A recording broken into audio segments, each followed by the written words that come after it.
What is up, everybody? We are back with another episode of Bullish's Top Stocks to Watch for the Week and Why. Before we get into it, a few things as always. Hey, these are only my opinions. Do your own due diligence. Also, give me a sub here. Help me feel good about myself. But also follow real_bullish wherever you get your social media poison. Pretty active on Instagram, stock twits. Twitter as well. So, hey, let's engage and talk some shit. All right, we're going to jump into it. I have three, possibly four that I'm going to cover. Try to do this in 15 minutes or less. The first one on my screen, I hope you can see it, is MAXR. And I got in MAXR about 2.5 weeks ago. There was some news, I think, late last week where Carousel Capital had a bull thesis on MAXR, and they gave it an $85 price target. That was about 140% increase from where it was when it started. They said, hey, they have like it's a huge fucking document. I think it was like 20 pages or something like that. Basically, they were very bullish at it on the time, and they said that there was some delays. Maxar is basically an imaging satellite company. It's in the aerospace and stuff like that industry. They had a new brand, a new constellation. A constellation, just think of it as a collection of satellites.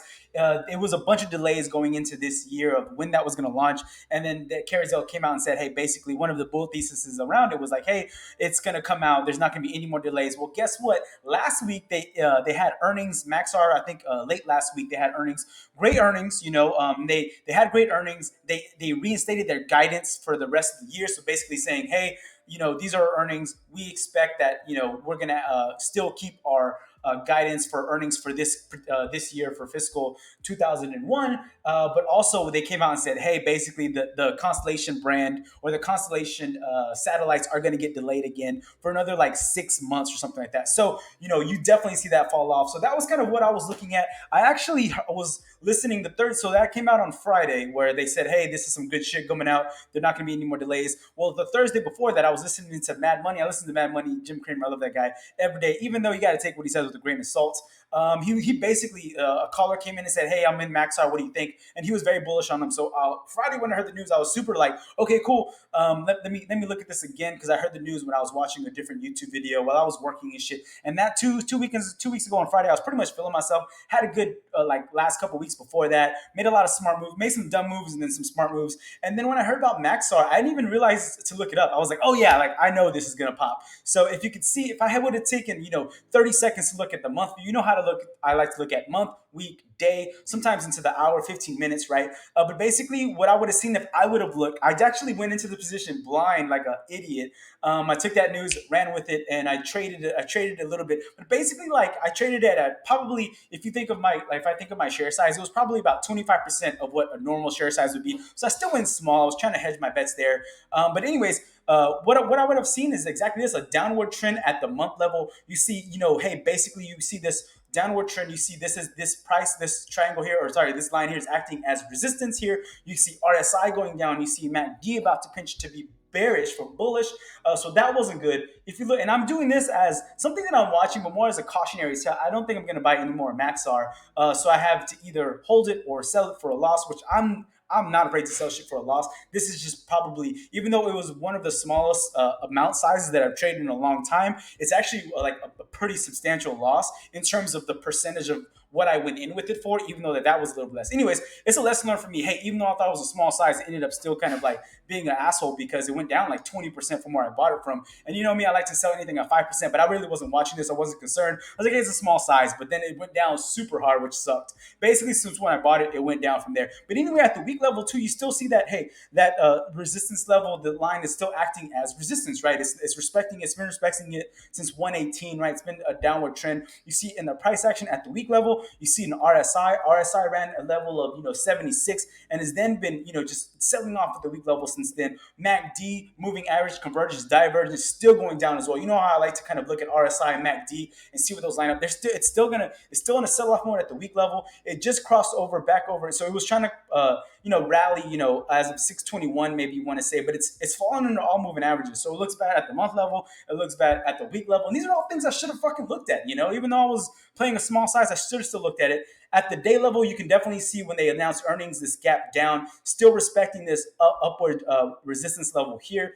Earnings came out, as you can tell here. I actually bought it, I think, this day. Yeah, 7:30, right? So I was playing it, and I looked at it, and I basically bought at the peak of this, and I was like, oh shit, so do it. I had had an opportunity to get out of it. I just didn't. Actually, I got it around here because I didn't buy the peak. I bought it right when it crossed over this line. I was like, hey, great. If it, my thesis was like, hey, if it keeps at this line, I'll if it keeps at the, if it tests this line and keeps and holds it there, I'll keep it. But it wasn't gonna do that, and I just kind of forgot about it on Friday. Came back on Monday. I was like, oh fuck that. Why am I down so much? And it was basically that position there, and been in a sell off since here. What I do like about this though is that there was a big gap down. And if you know gaps like to get filled. They don't always get filled. And what I mean by a gap, you see this here, you see this here, that's a gap. Those usually like to get filled.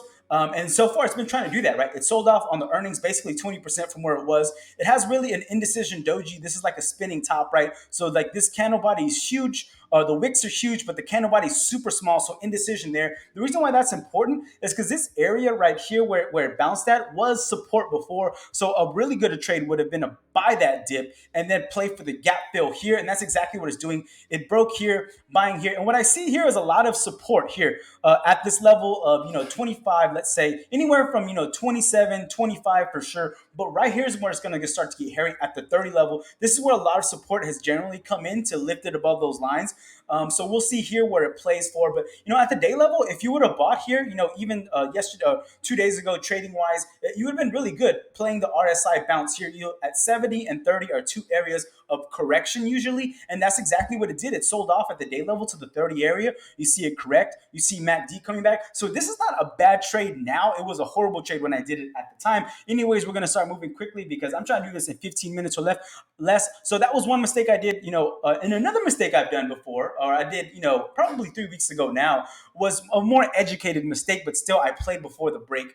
I actually was looking at SYF, and SYF is Synchrony Financial. I was looking at a post-earnings play about 2 weeks ago, so I started playing it probably a week before earnings.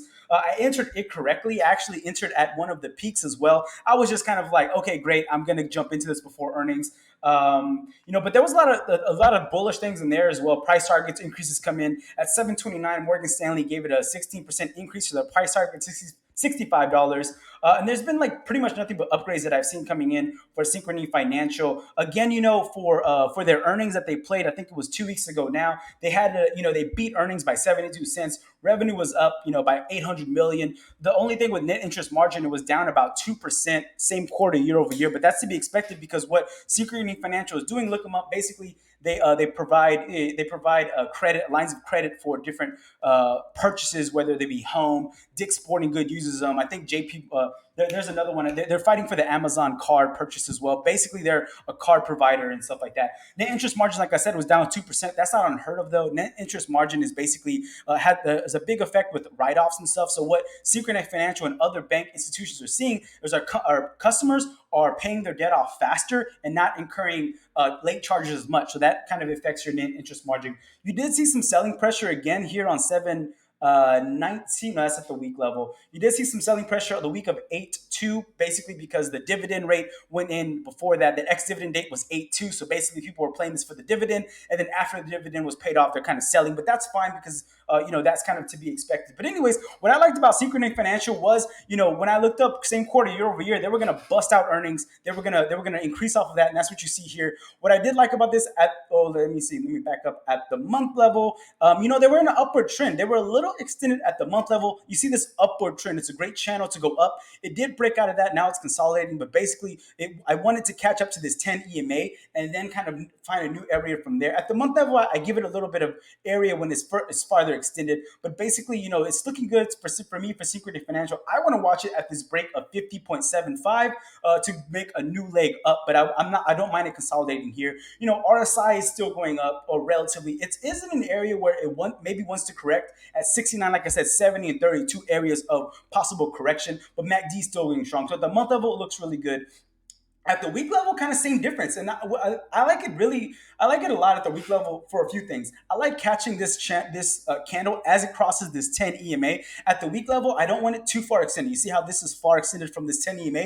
Usually, they find areas to come back to here, retest them, play around, consolidate, and then rise again off of 10 EMA. So I don't want to buy it here. I want to buy it closer to here, specifically when it crosses this level, and that's exactly what it's doing here. You see. no volume over average as of yet, but what you do see is RSI coming back, rounding up to be bullish. You see MACD kind of crossing from bearish from the week of 7.5 now to be a little bit more bullish. Hopefully, it pinches to converges to be bullish soon. But basically, at the week level, looks really good. Like I said, earnings were great. You did have a dividend date, and that's why you see some selling off. You can kind of see it at the day level a little bit more.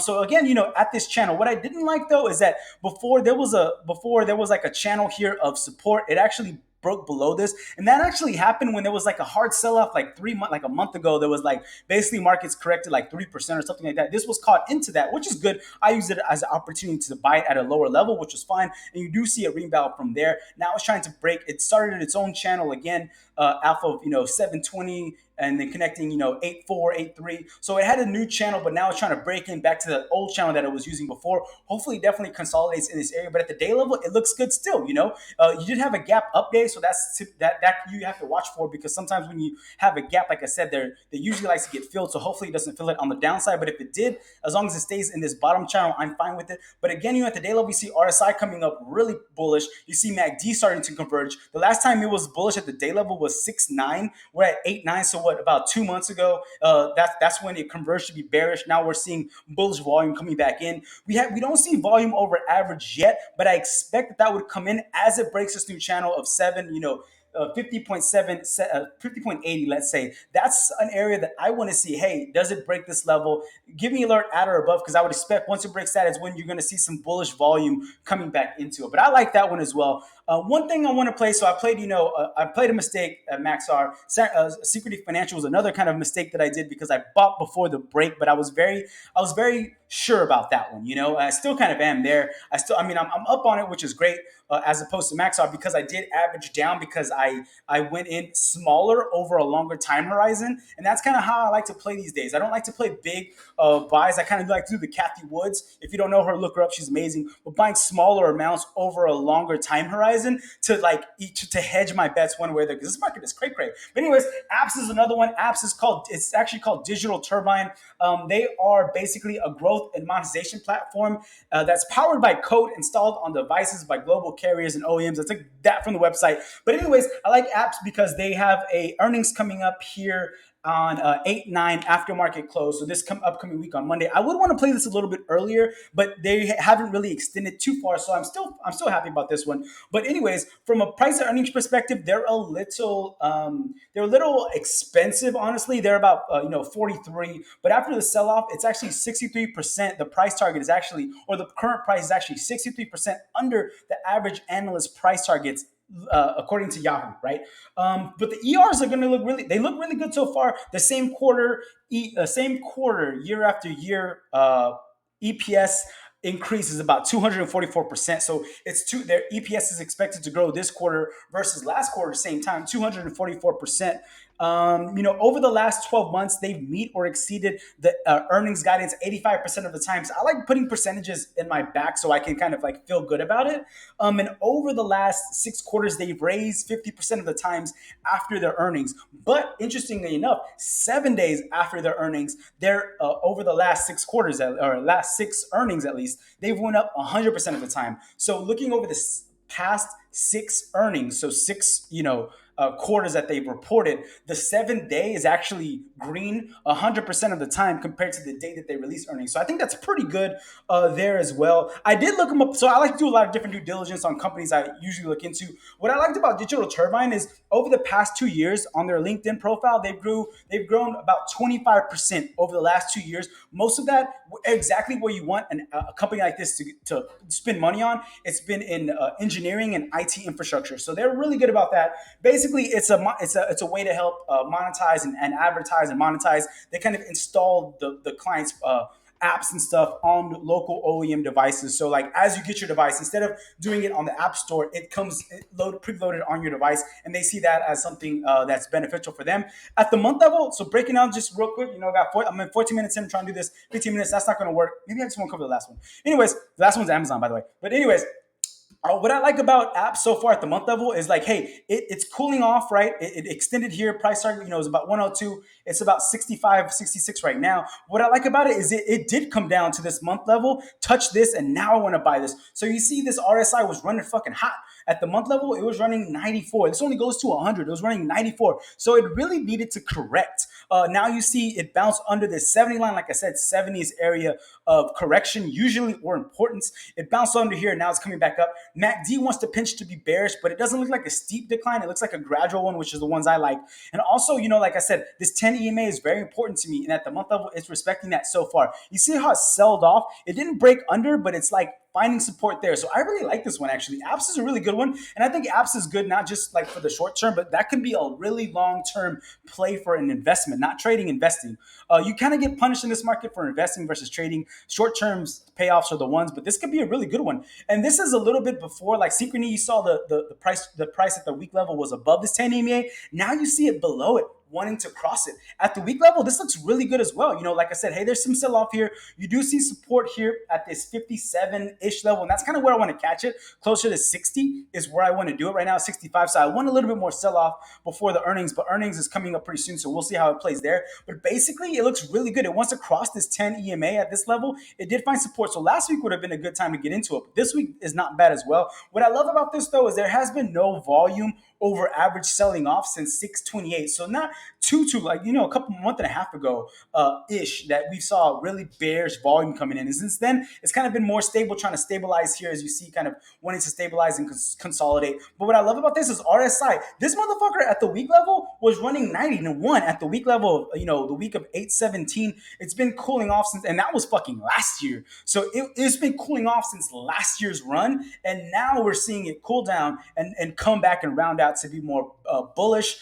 MACD is also crossing to be bullish as well. So I like both of these are kind of making a curve to come up to be more bullish. And you see that in price action as well at an important area where it's crossing this, hopefully to cross this 10 EMA. So I really like this one at the week level, not so much at the day level, even though it is kind of bullish as well. You don't see a lot of volume coming in there over average. You haven't seen over average volume since 719. So about a little over a month ago. That's to be expected though, because that was when market sold off a little bit from there. But basically, it's catching where you want to catch it. I want to catch it closer to 60, but I don't think that 65 is too bad. Again, I would play this smaller over a longer time horizon and maybe wait to earnings to see what it's going to do. But it looks good at the day level. You see RSI rounding out. MACD's rounding is still bullish as well. And you see price target coming back up, respecting this 10 EMA and going from there. 17 minutes, and I'm just going to show the last one. It's Amazon. And the reason I'm saying Amazon, because it sold off. It's really hard to catch these FANG companies after a hard sell-off, and that's what happened to Amazon. Amazon missed on revenue. They released earnings like I think 2 weeks ago now.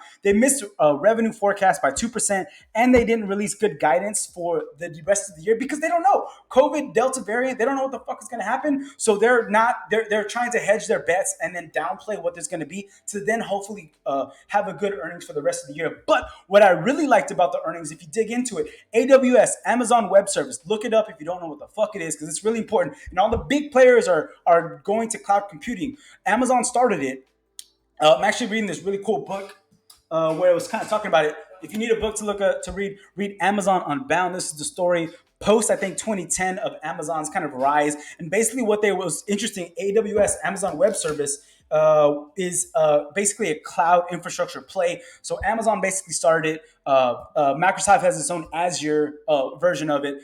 Google has their own Google like storage or something like that. So all the big players are in this field, but Amazon is the biggest, and they had the AWS was up 37%.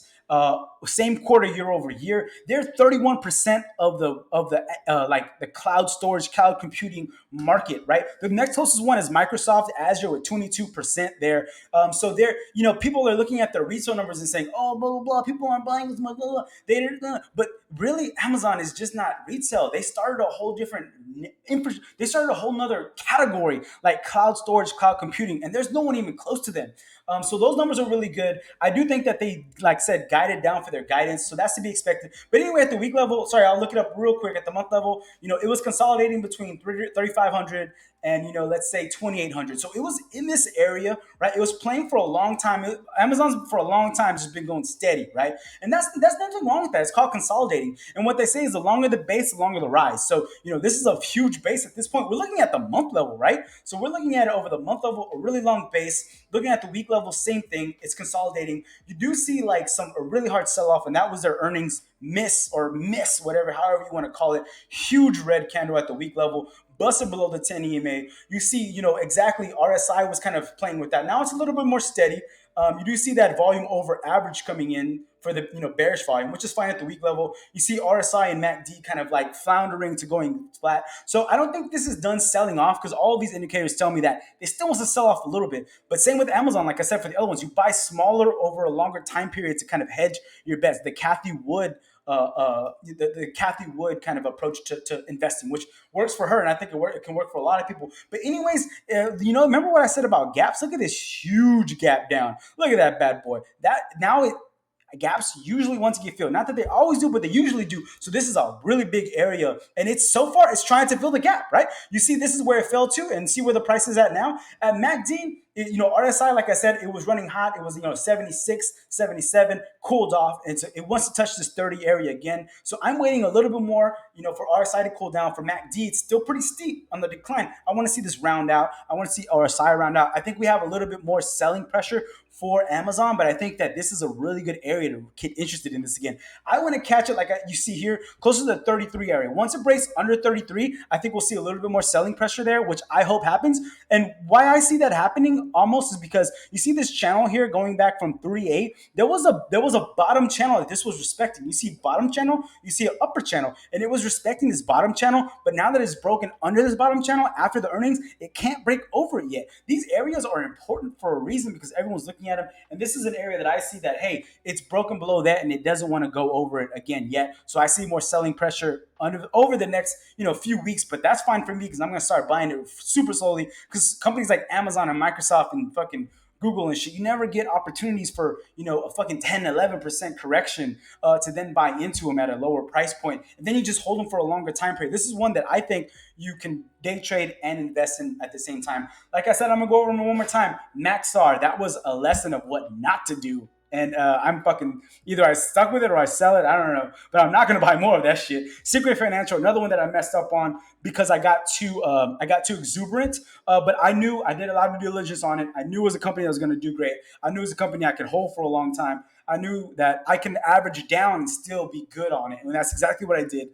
Apps is going to be another one. I think that's really for the future. So if you have a longer time horizon or if you want to day trade, I think that's going to be a really good one. Digital Turbine. And then Amazon, because when do you ever get a chance to buy FANG at lower discounted levels, at lower price to earnings ratios? Anyways, 22 minutes, almost did it. Everyone have a great weekend. Good luck.